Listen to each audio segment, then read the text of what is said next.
Estamos no mês de junho e o nosso tema está ligado ao tema de missões estaduais. Nossa igreja teve o privilégio, esse ano, de sediar o culto de lançamento da campanha de missões estaduais de 2020, com o tema Chamado a Fazer Discípulo, baseado em Isaías 54:13. Todos os seus filhos serão discípulos do Senhor, e a paz dos seus filhos será abundante. É isso que diz a profecia de Isaías.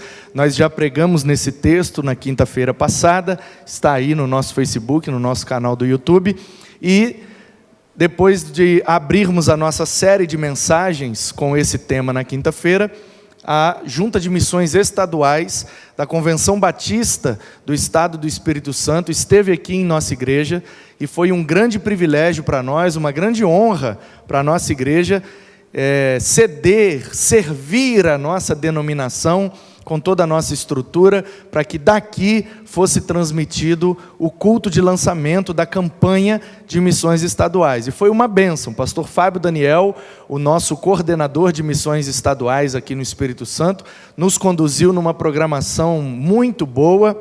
Obrigado, Abner. Com a presença do Anderson Freire e também do Paulo César Baruch. Se você não assistiu, corra lá no YouTube da Convenção Batista do Estado do Espírito Santo. Okay? Coloca lá no YouTube na busca Convenção Batista Capixaba ou batistas.es, você vai achar facilmente culto de lançamento da campanha de missões estaduais. Foi muito bom e a nossa igreja ficou muito honrada, muito alegre, muito bom fazer parte desse momento e podermos contribuir de alguma maneira para que o estado do Espírito Santo seja alcançado com a mensagem do Evangelho de Jesus. Então, o tema de missões estaduais é chamado a fazer discípulo. E nós aqui em Guaranhuns estamos trabalhando neste ano de 2020 a temática do cuidado, a ideia do cuidado. E o cuidado tem permeado todos os meses desse ano. Então, nós juntamos o chamado a fazer discípulo da Junta de Missões Estaduais com a ideia do cuidado de nossa igreja, e o nosso tema para esse mês de junho é cuidando, ou chamado a cuidar dos discípulos. Então, nós entendemos que fazer discípulos, de certa forma, também é cuidar dos discípulos mediante o ensino. E é exatamente essa dinâmica que Jesus nos apresenta no final do Evangelho de Mateus. Então vem comigo para o Evangelho de Jesus segundo escreveu Mateus, capítulo 28, a partir do versículo 19. Portanto, vão e façam discípulos de todas as nações, batizando-os em nome do Pai, do Filho e do Espírito Santo, ensinando-os a guardar todas as coisas que tenho ordenado a vocês. E eis que estou com vocês todos os dias, até o fim dos tempos. Essa é a versão Nova Almeida atualizada. Mas nós conhecemos bem esses versículos e essas palavras de Jesus no final do Evangelho de Mateus. Portanto, ide e fazei discípulos de todas as nações, batizando-os em nome do Pai, do Filho e do Espírito Santo, ensinando-os a guardar todas as coisas que vos tenho ordenado, e eu estarei convosco até a consumação dos séculos. Assim diz uma outra versão de Almeida que a gente decorou há mais tempo. Mas, mudando uma ou outra palavra, a mensagem desses versículos permanece inalterada. E a mensagem é muito simples, não tem aqui nenhuma palavra complicada, não tem aqui que explicarmos muita coisa, é só mesmo voltarmos a nossa atenção para o que é essencial e o que Jesus de fato pediu de sua igreja. E é verdade que nos nossos dias, e que há muito tempo já, a igreja vive uma dinâmica de ser quase que uma produtora de eventos. É verdade, isso é um fato. Aqui não é uma crítica, muito menos um juízo de valor, mas uma constatação. A igreja, há muitos anos, vem se tornando uma produtora de eventos, fazendo cultos, fazendo programações para atender às necessidades e às demandas.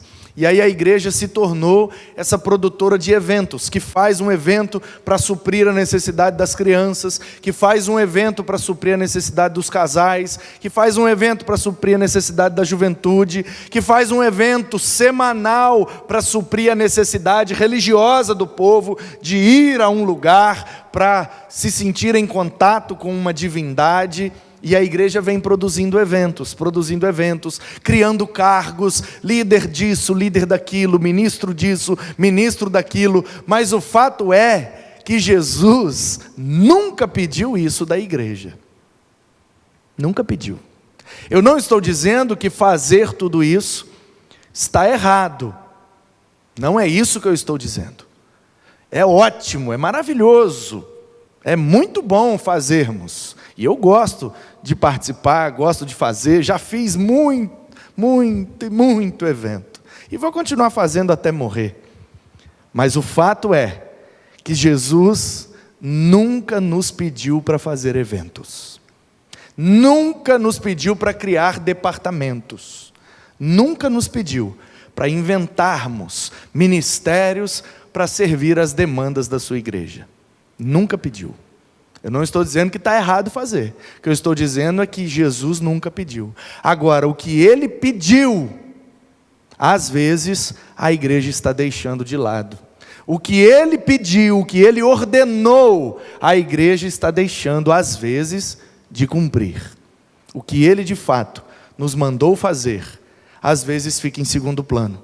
E nós priorizamos o que Ele de fato nem mandou fazer. Porque a igreja fica empolvorosa se passar um ano e não tiver o congresso X. A igreja fica revoltada se passar um ano e não tiver o retiro Y. A igreja fica ensandecida se passar um ano e não tiver o encontro Z. A festa W, né? Tem que ter.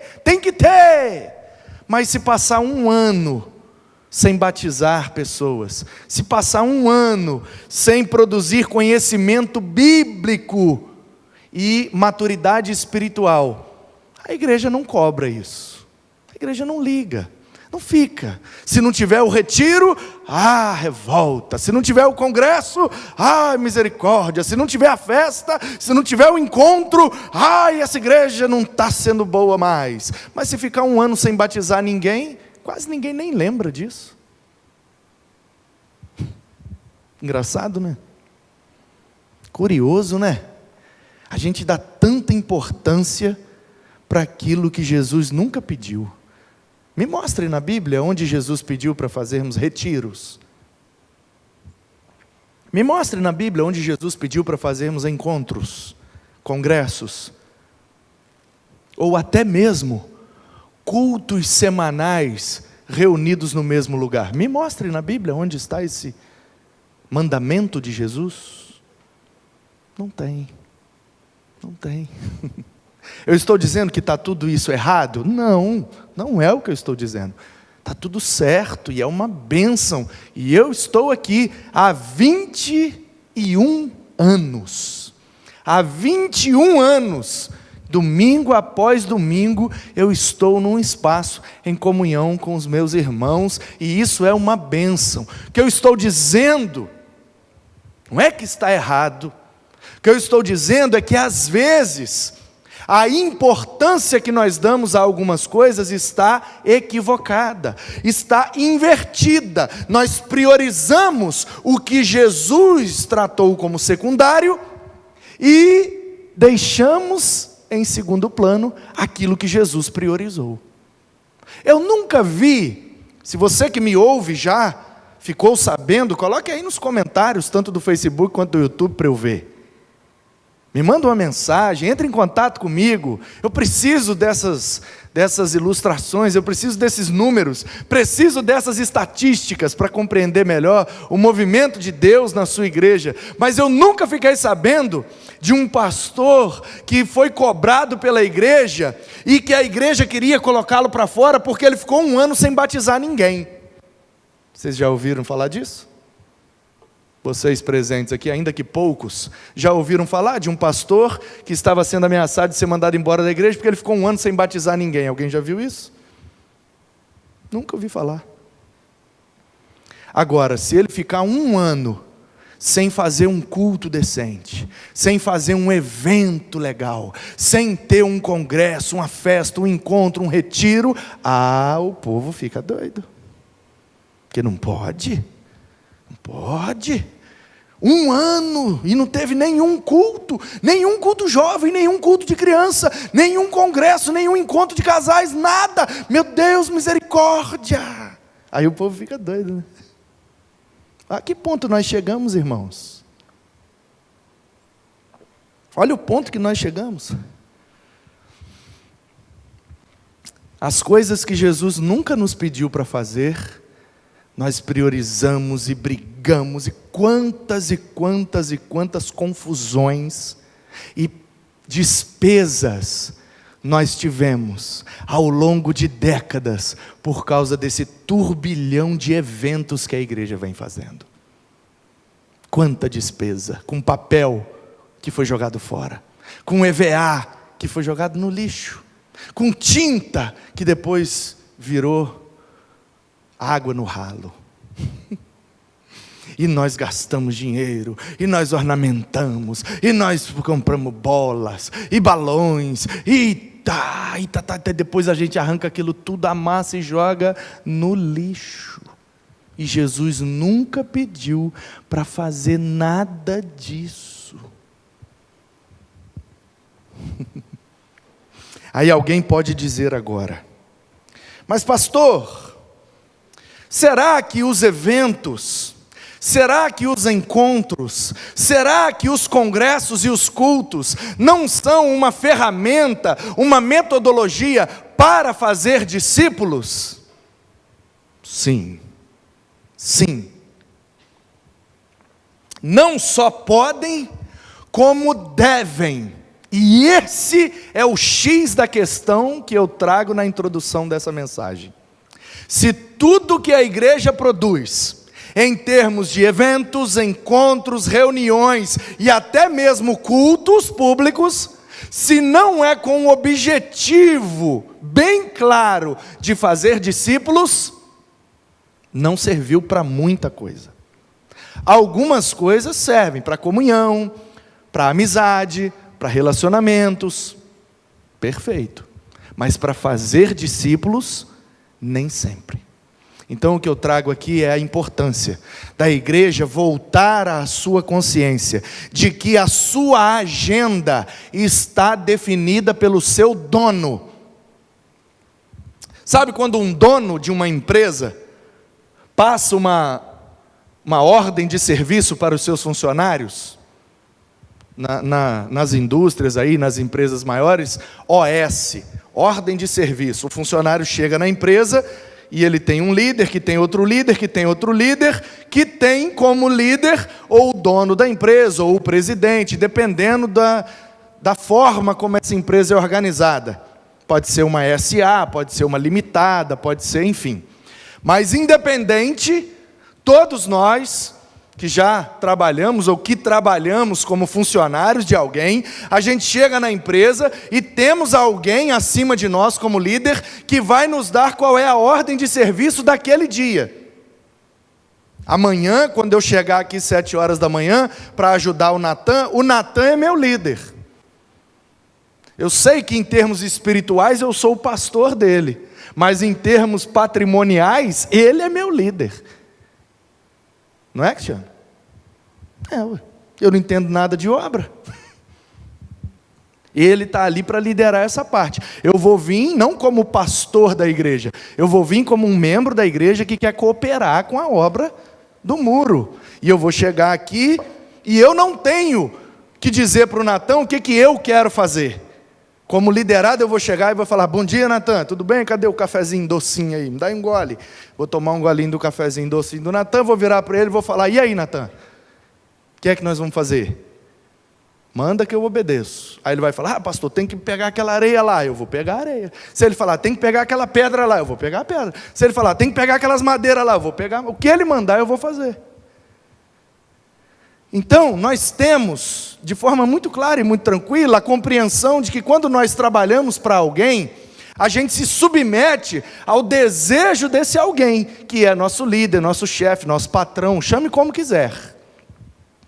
E Jesus, sendo o dono da igreja, e Jesus sendo o mestre dos alunos, dos discípulos, Ele já nos deu uma OS. A nossa ordem de serviço está aqui, irmãos. Todo dia quando eu acordo, como discípulo de Cristo, tem uma OS estampada na minha testa. Aos de fora, evangelização. Aos de dentro, edificação. A agenda está pronta. A pergunta não é o que fazer. O que fazer já está definido. Discípulos, mais alunos de Jesus.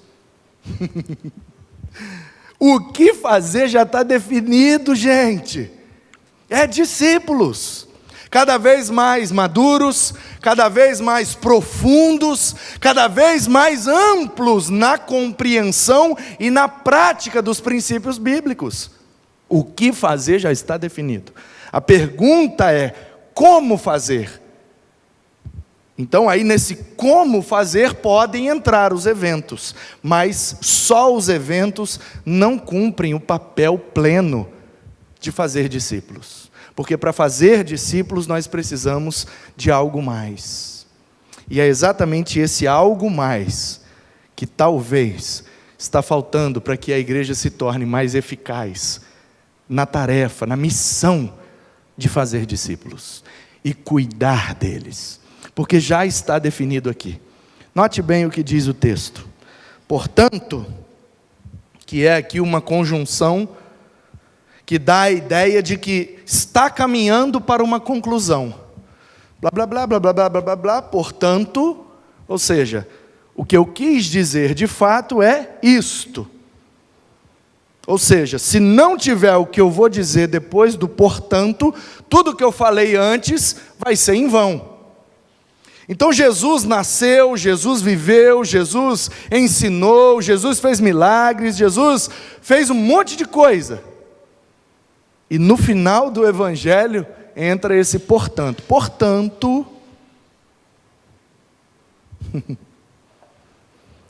problema é que a gente ficou até o portanto às vezes.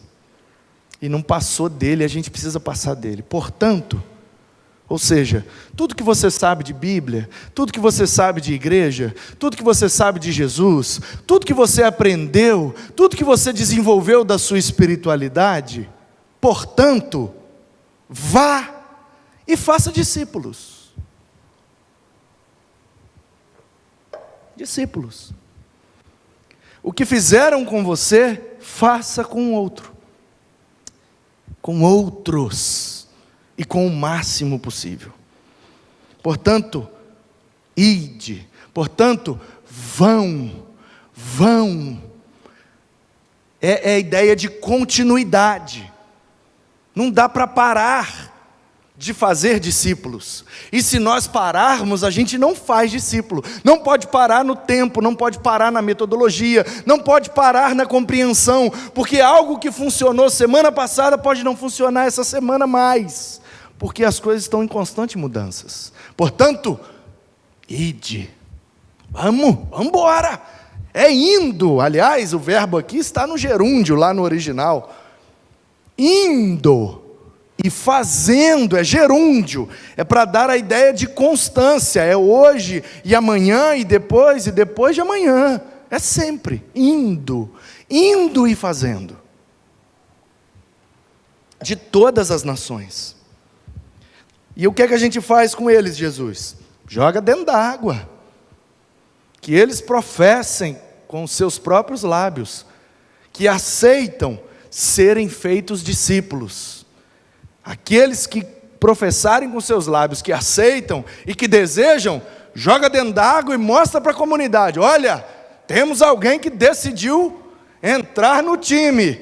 Amém? Vamos celebrar e vamos continuar. Então, quando nós ganharmos alguém, jogou dentro d'água, em nome do Pai, do Filho e do Espírito Santo, acabou o processo então, Jesus? Não, só começou. Porque depois que joga dentro d'água, e aí eu queria chamar a sua atenção para isso. Um equívoco que tem na cabeça de muita gente, achar que o batismo é para as pessoas que já sabem das coisas. Não, eu acredito em Jesus, eu creio no Evangelho, eu sou pecador realmente, eu não presto, eu estou errado diante de Deus, preciso ser justificado e preciso crer em Jesus para alcançar nele a salvação, a redenção. Eu acredito nisso. Não, então vamos mostrar para todo mundo que você acredita. Dá um mergulho ali comigo. Não, aí não, peraí, porque mergulhar ali é uma coisa muito séria e eu só acredito, eu não sei nada ainda. Não, eu preciso melhorar muita coisa ainda na minha vida, eu tenho que acertar isso, acertar aquilo, eu tenho que aprender, eu não sei nada da Bíblia, eu não sei nada da igreja, eu estou só chegando agora, eu não sei nada, não posso, porque batizar é uma coisa muito séria, então eu preciso de toda uma preparação. Jesus está mostrando aqui que não. Já que o batismo simboliza o novo nascimento, essa é a compreensão. Pessoa que entra ali dentro d'água e sai, ela está simbolizando que ela morreu para o pecado, morreu para si mesmo, morreu para as suas vontades e renasceu espiritualmente uma nova criatura, uma nova vida em Jesus para a glória de Deus. Então, se simboliza um novo nascimento, é exatamente assim que a gente deveria encarar. Ninguém precisa saber tudo para nascer. Ou a gente, como adultos, a gente como crianças, como adolescentes, a gente fica cobrando dos bebês que eles nasçam, né, sabendo tudo. Você já viu alguém cobrando de um recém-nascido? Ei, conversa comigo. Poxa, esse menino não presta para nada. Aí, não sabe nem falar. Aqui, vou te dar um caderno aqui, escreve uma redação aí para mim. Aí o bebezinho está lá. Presta atenção, gente. Às vezes a gente quer cobrar das pessoas recém-nascidas espiritualmente falando, que elas já saibam tudo da espiritualidade. Não, ela só nasceu, acabou de nascer, ainda vai demorar um tempão ainda para andar, para aprender, para correr, então demora muito mais tempo. E quando começar a correr, vai cair, depois vai cair de novo, e vai ralar muito, vai machucar, vai quebrar uns dentes, vai abrir uns queixos, vai quebrar uns braços, depois é que aprende. Então Jesus está dizendo, olha, vão, e indo, façam discípulos, me arrumem novos alunos para a minha classe, porque eu tenho conteúdo para ensinar por toda uma eternidade, então eu preciso de muitos alunos, então arrumem mais alunos para mim, e eu quero ensiná-los através de vocês. Então vão, arrumem alunos, joguem eles dentro d'água só para eles mostrarem publicamente que eles estão matriculados na classe. E aí sim, agora começa o processo de ensino. Agora, ensinando-os a guardar todas as coisas que vos tenho ordenado. Portanto, aqui duas coisas. Primeiro, a agenda da igreja está definida, e foi o dono dela que definiu. A OS, a ordem de serviço da igreja, está definida, e foi o dono que definiu. E ele pediu, para fora, evangelização, vão conseguir novos alunos. Para dentro, edificação, deem aulas, para que os meus alunos aprendam de mim cada vez mais. Ponto. Acabou o evangelho. Acabou. É isso. Só isso. Só isso. Mas pastor, mas não tem que ter o congresso? Não necessariamente. Mas não tem que ter o culto? Não necessariamente. Como evento? Mas não tem que ter o encontro, o retiro, o impacto? Não. Não tem que ter nada. O que tem que ter é, se eu sou aluno, eu preciso arrumar novos alunos para essa classe. E é através de mim que o mestre vai ensinar aos novos alunos. Porque quem chega novo sabe menos do que eu. E eu sei menos que o mestre. Então eu aprendo com o mestre e ensino para quem sabe menos do que eu. Ah, mas eu não consigo ir direto ao mestre. Então eu procuro alguém na classe que sabe mais do que eu. E esse é o processo, essa é a escada do discipulado. Quem sabe mais, ensinando quem sabe menos, ensinando quem sabe menos, ensinando aquele que acabou de chegar. Simples assim. Até porque a palavra, filma meu pé aqui, Igor. Igor e Manuzinho, né? Tanto para um quanto para outro. Filma meu pé aqui, por favor. Isso. Se der para filmar o pé e a cara, melhor. Mas preciso que pegue até o degrau de baixo. Boa, Isaac. Isso. Pode deixar assim, tá ótimo. Tá ótimo. Beleza, Manu? Pegando o meu rosto e pegando até o segundo degrau lá embaixo. Vem aqui, Abner, por favor. Já fiz várias vezes, mas sempre tem gente que nunca viu, então vou fazer de novo. Fica no degrau de baixo aqui, por favor. Olha só, o processo do discipulado é como se fosse uma escada. Então, o mestre está no topo da escada. Ele é o top, ele é o topo. O varão perfeito, é assim que a Bíblia chama ele.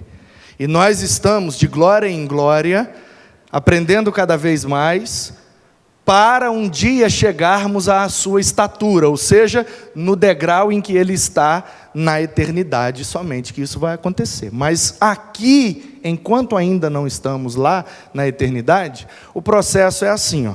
Tem sempre alguém que sabe mais e tem sempre alguém que sabe menos. Então o que é que a gente faz? Discipulado, a gente discipula, a gente faz novos alunos. E aí eu gosto de brincar que a palavra discipulado significa isso aqui, ó, discipulado dele. Entendeu? Eu estou no alto. Porque eu sou melhor do que ele? Não. Mas porque ou eu cheguei na classe um pouco antes dele, ou eu tive mais horas de aula do que ele, ou de alguma maneira eu compreendi um pouco melhor do que ele. Então eu estou acima dele, não na moral, na ética, ou no amor, ou na graça, ou não, nada, apenas no conhecimento da matéria que foi dada na classe, entendeu? Então eu estou um pouco acima dele no conhecimento da matéria, só isso. Eu posso ser muito pior do que ele, moralmente, espiritualmente, fisicamente. Agora, sobre a matéria que foi dada na classe, eu peguei um pouco melhor do que ele, então eu estou acima.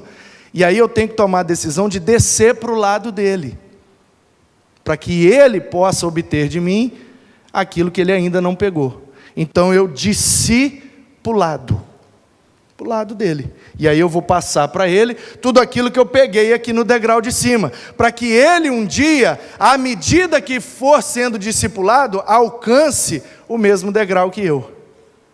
Só que é provável que quando ele alcance o mesmo degrau que eu já esteja também alcançando um outro degrau, porque tem alguém acima que tem alguém acima. Então, essa escada do discipulado vai cumprindo a OS do dono da igreja, onde um vai descendo para o lado do outro, para que todo mundo possa subir a escada junto, rumo à eternidade na presença do Mestre. Amém? Obrigado, Abner. Amém, irmãos? Então é isso. Para encerrar, vou falar só mais uma coisa, que é o terceiro ponto. Então, o primeiro ponto é: a agenda está pronta. Para fora, evangelização, para dentro, edificação. A maneira de nós fazermos discípulos nos leva também a cuidar dos discípulos. Porque quando você faz uma coisa, você se sente responsável por aquela coisa. É por isso que muitas vezes a mãe da gente insiste com a gente em comer na hora que ela quer. Por quê? Porque ela fez a comida e ela sabe que se passar muito tempo não vai ficar com o melhor gosto. Então ela insiste, vem comer, vem que está pronto, vem que está quente e tal. Por quê? Porque ela fez, então ela se sente responsável. Se você cria algo, você se sente responsável por aquilo que você cria. Por isso Deus se tornou eternamente responsável por nós, porque Ele é o nosso Criador. Então, existe inerente ao fator de criação, o fator de cuidado. O que eu quero dizer é que, se você é o criador de algo, você é o maior interessado em que aquele algo seja bem cuidado. Se nós somos criadores de algo, se nós produzimos algo, a gente quer cuidar. Se uma mulher planta alguma coisa, planta lá uma flor, ela vai cuidar daquela flor, vai regar, vai podar, ela quer cuidar. Por quê? Porque aquilo ali é produção dela. Se eu estou produzindo algo, eu vou fazer aqui um negócio no meu carro e tal. Então, se eu fiz algo novo lá no meu carro, eu vou cuidar daquilo. Quando as pessoas entrarem no carro, vão falar, cuidado com tal coisa, porque eu fiz isso, isso e isso, senão vai quebrar, senão vai sujar, senão vai manchar.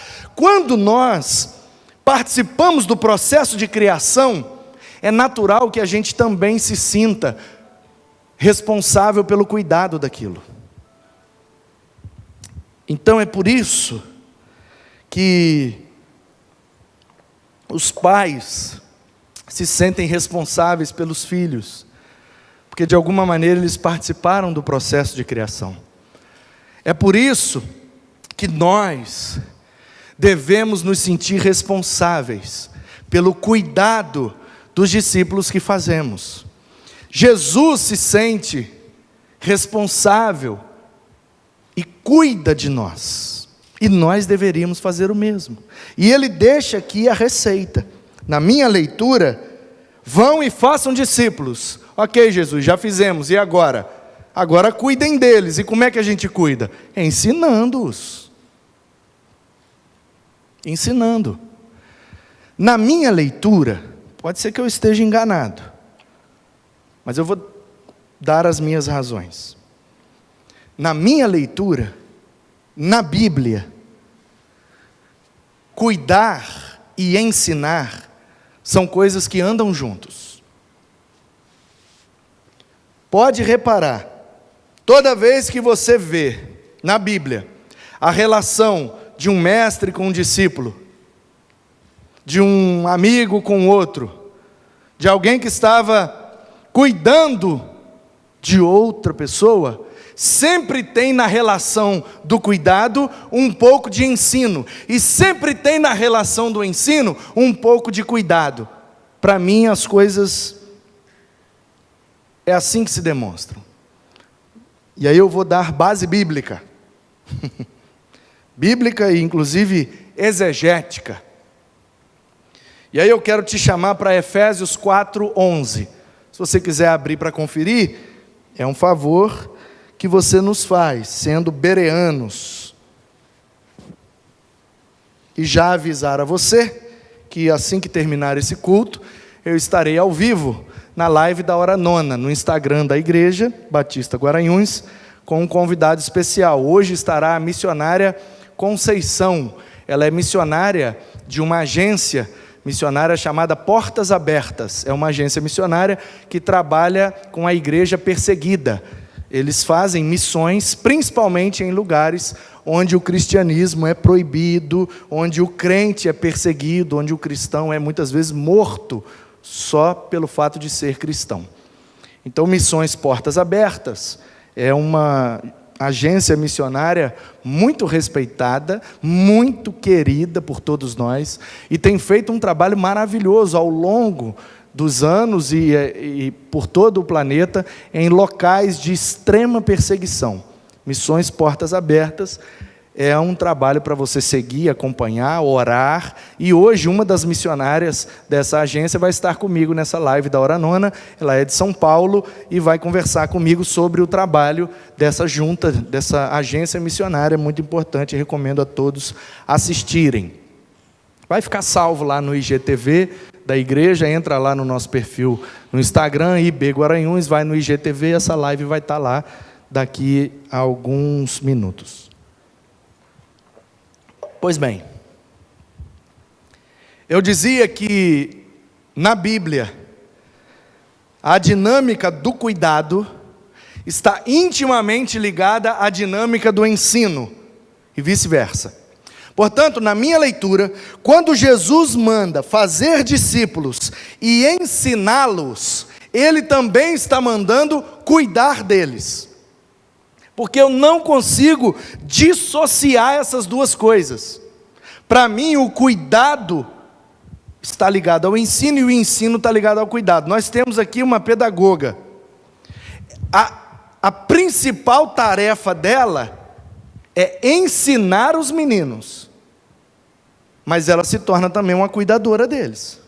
Que a partir do momento que eles entram na escola, está sob a responsabilidade dela.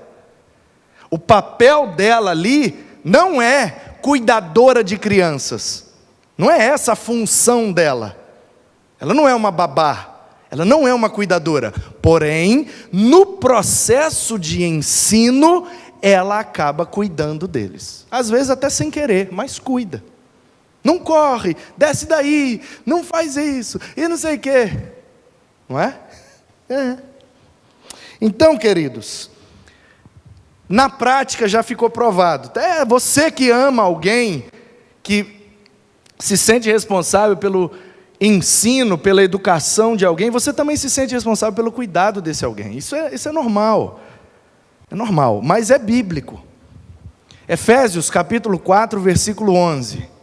Diz assim, ó: e Ele mesmo deu, Ele, Jesus, o dono, esse que passou essa OS de fazer discípulos e ensiná-los, Ele, disse Paulo aos Efésios, capítulo 4, versículo 11, Ele mesmo deu à igreja, para que a OS fosse cumprida, 4 ministérios, que vão produzir a dinâmica desse discipulado. E aí ele diz, Ele mesmo deu uns para apóstolos, uns para profetas, uns para evangelistas, uns para pastores e mestres. É assim que está lá. Abre aí e confere. Efésios 4, 11. E Ele mesmo deu uns para, tus de apóstolos, tus de profeteos, tus de evangelistas, tus de poimenas kai didáscalos. Eu acabei de falar o mesmo versículo no original na língua grega. O que é que significa isso? Jesus deu à sua igreja a metodologia de cumprir a sua OS.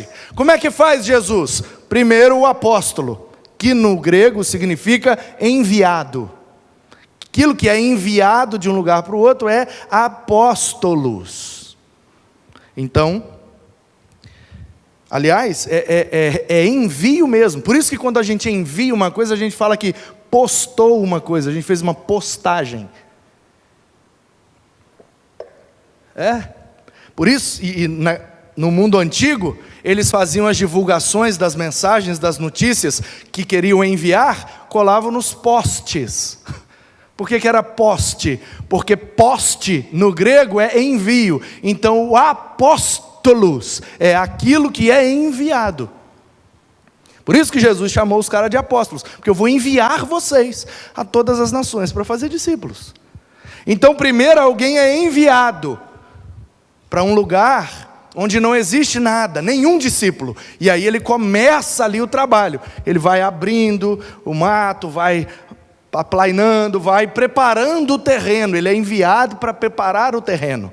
E aí, olha gente, eu estou aqui em nome de Deus, hein? E estou abrindo essa clareira aqui nesse mato, para todo mundo me ver melhor, e eu quero que vocês prestem atenção, porque Deus tem um negócio para vocês. Eu fui enviado para cá, para chamar a atenção de vocês, de que Deus tem uma mensagem para vocês. O apóstolo é o enviado que dá esse primeiro impacto. E aí vem o segundo ministério, que é o do profeta. Profeteos, profonoteos, que fala antes em favor de Deus. Antes, em favor de. Fono, falar. Teos, Deus. Profonoteos é o quê? Falar antes em favor de Deus. Aquele que fala em nome de Deus. Então vem o profeta, assim diz o Senhor: arrependei-vos, arrependei-vos, está tudo errado, vocês são pecadores, seus miseráveis, vocês não valem nada, raça de víboras, assim diz o Senhor. Profeta não passa a mão na cabeça de ninguém não, é só paulada mesmo. E aí fica todo mundo atordoado com as pancadas, meu Deus, e agora? Aí vem o evangelista, que é o que traz a boa notícia. Evangelion é o serviço do Império Romano que entrega as boas notícias, geralmente ligadas à guerra, porque as más notícias ele não entregava, o cara não voltou da guerra, não tem notícia. Então, Evangelion é o correio, é o serviço de entrega de notícias. O evangelista é o carteiro, é o cara que leva a notícia. Então o apóstolo foi enviado, preparou o terreno. O profeta chegou e assim diz o Senhor, bateu em todo mundo. O povo está atordoado, vem um evangelista: não, mas eu tenho uma boa notícia para você. Você não vai morrer, pode vir para cá, vem para cá. Há uma esperança, tem uma segunda chance, tem solução. Qual é o seu problema? Não, vem você também, tem lugar para você, pode vir. É mentira? Vem. É roubo? Vem. O que é? Qual é o seu pecado que o profeta denunciou? Não importa qual seja, vem, tem lugar para todo mundo. Aí o evangelista é o cara que joga a rede e puxa para dentro, e joga para dentro. Aí vem o último no processo, que é o pastor e mestre.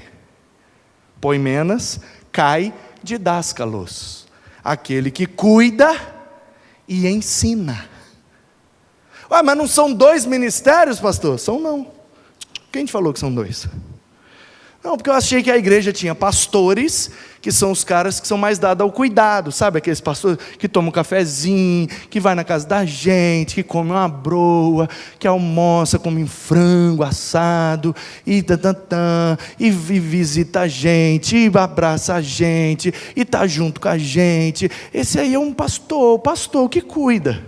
Mas tem aquele outro que ensina, né? Que ensina bem, que dá uma aula, que dá um estudo, né? Fulano é bom para pregar, Beltrano é bom para dar estudo, não é assim que a gente fala? A gente dissociou 2 coisas que Jesus disse que estavam juntas. Olha o versículo. Vou falar em português, não precisa nem ir para o grego. No grego a denúncia é maior, mas vamos no português. Uns para apóstolos, uns para profetas, uns para evangelistas, uns para pastores e mestres. Se fossem 2 coisas, seria uns para pastores, uns para mestres. Mas não é assim, muito menos no original. Tus de apóstolos, tus de profeteos, tus de evangelistas, tus de poimenas, tus de didáscalos. Não, é tus de poimenas, cai didáscalos. Cai é a conjunção aditiva, é o e, pastores e mestres. Aditivo, uma coisa mais a outra. Não existe na dinâmica do dono, não existe na OS do dono, como dissociar essas 2 coisas. Não, eu sou bom de fazer discípulo, eu sou bom de ensinar o discípulo. Não, as 2 coisas estão juntas. Eu sou bom de cuidar das pessoas, eu sou bom de ensinar as pessoas. Estão juntas as 2 coisas. Por quê? Porque na dinâmica de uma classe, é só você pensar numa sala de aula, gente. Jesus é o mestre e ele tem os seus discípulos. A palavra discípulo significa aluno. Então é só você pensar numa sala de aula. Lembra aí dos tempos da escola, da faculdade, de um curso que você fez. Você está lá na sala de aula. Do seu lado tinha aquele menino ou aquela menina que não fazia trabalho, que não estudava para a prova, que estava sempre pendurado de recuperação, pedindo para botar o nome dele nos trabalhos em grupo, para ter uma nota, pedindo cola na hora da prova, desesperado. Aí imagina que alguém se levantou na sala e disse: ô velho, chega aqui, ô menina, vem cá. Vocês estão precisando de ajuda? Deixa eu cuidar de vocês, deixa eu ajudar vocês, senta aqui. Vai ter uma prova amanhã e vai cair essa matéria. Então deixa eu ensinar para vocês a matéria. Aí eu ensino, isso. Você entendeu, menina? Não entendi, quero ter uma dificuldadezinha. Aí Entendeu, meu filho? Não, tem uma dificuldadezinha. Então, aí a pessoa passou a tarde e a noite inteira dando aula, ensinando a matéria que vai cair na prova amanhã. Quando chegar amanhã, os dois que estavam pendurados vão fazer a prova, vão tirar a nossa nota máxima e vão passar de ano. O que a pessoa que deu aula fez? Ela só ensinou, né? Ela só ensinou. Mas o fato de aquele ensino ter produzido um progresso na vida daqueles dois, porque eles passaram de ano, não foi também uma maneira de cuidar dos dois? Para fazê-los não reprovar? Ei! O cuidado e o ensino são ações intimamente ligadas. Não tem como dissociar. E Jesus deixou bem claro: façam ensinando-os. Façam ensinando-os. Façam ensinando-os. Nós temos um chamado. Missões estaduais está correto e é muito pertinente. Realmente Deus tem um chamado para as nossas vidas: fazer discípulos. Mas nós também temos um dever com esse chamado: cuidar dos discípulos que estamos fazendo para Jesus. E aí, como é que nós vamos cuidar? Ensinando-os a guardar tudo que Ele nos ordenou. É assim que a gente cuida, ensinando. É assim que a gente ensina, cuidando. As duas coisas estão intimamente ligadas. Portanto, talvez você pense aí agora: mas eu não levo jeito nem para fazer e nem para ensinar, pastor. Está tenso o negócio para o meu lado. Então o que vai ser de mim? Pastor, eu sinto dificuldade de fazer discípulo, eu tenho vergonha de falar, eu não levo muito jeito, muito menos para ensinar, eu sou muito tímido, eu isso, eu aquilo. Aí sua mente já está aí dando um monte de desculpa para você mesmo, que você não pode cumprir a OS do dono. Não tem como cumprir essa ordem de serviço aí. Como é que eu vou fazer e depois ensinar? Eu não sei nem para mim direito, como é que eu vou ensinar os outros? Então você tem dois caminhos. Primeiro, se despertar para a responsabilidade de que você, para ser, precisa fazer e ensinar, ou pular na graça de Deus, de que ninguém merece nada, e a salvação em Cristo você tem, não pelo fato de ter feito ou ensinado, mas pelo fato de ter crido nele. Tranquilo. Pastor, então se eu chegar naquele último dia diante de Jesus e eu não tiver feito nem ensinado nenhum discípulo, Ele vai me botar para fora? Não, porque a Bíblia não diz que a salvação é pela produção de discípulos. A salvação é pela fé em Cristo. O ladrão da cruz não fez discípulo nenhum. Senhor, lembra-te de mim quando vieres no teu reino. Hoje mesmo estarás comigo no paraíso. Está resolvido. A questão é: o quão produtivo você deseja ser enquanto não chega o grande dia. Entendeu? Eu estou salvo pela fé em Cristo Jesus, mas eu não sei que dia que eu vou morrer. Suponhamos, o que eu acho muito difícil, mas suponhamos que eu vou morrer daqui uns 60 anos. O que é que eu vou fazer nesses 60 anos? Vou ficar só esperando chegar o dia para eu ser salvo? Ou vou anunciar a boa notícia que eu ouvi para ser salvo? Ou vou participar do processo para que outros também sejam salvos? O que é que você prefere? Sentar e esperar o dia? Ou fazer algo? Até porque quando a gente faz, o tempo passa mais rápido, não é? Eu não sei vocês, mas a minha maior expectativa nessa vida é morrer.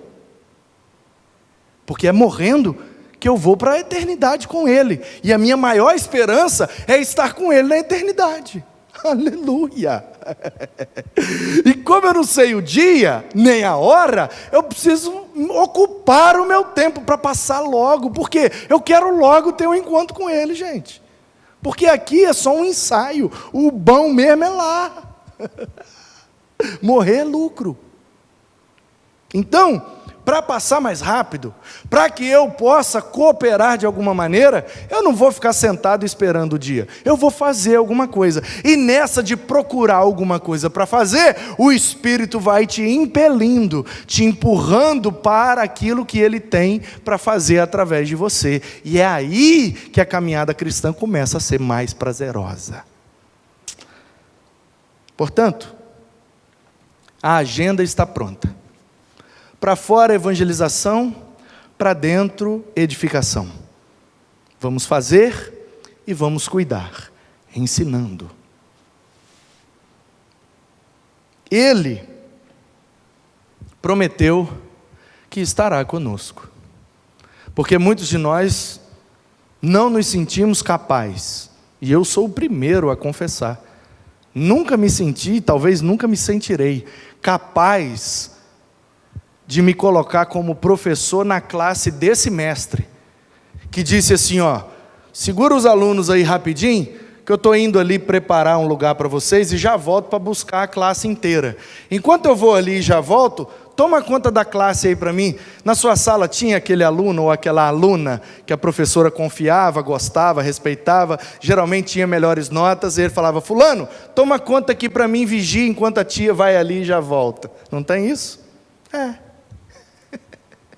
Então o que é que nós estamos fazendo aqui?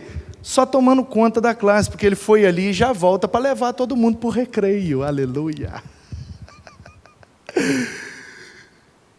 Ai, pastor, eu tenho medo. Ah, pastor, eu me sinto insegura. Ah, pastor, eu tenho vergonha. Eu tenho uma notícia para você, uma promessa do mestre: eu estarei com você todos os dias.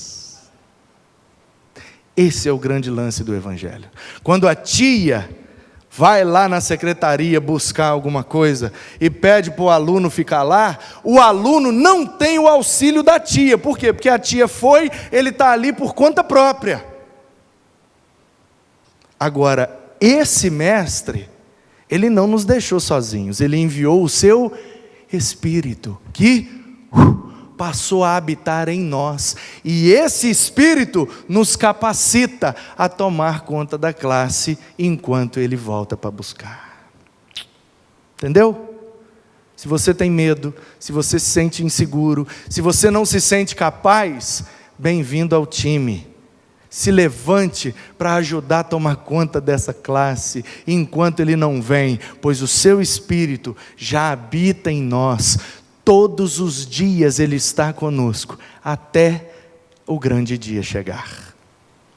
Vamos fazer discípulos, vamos cuidar dos discípulos, ensinando tudo o que o Mestre mandou, cuidando e ensinando dos discípulos de Jesus.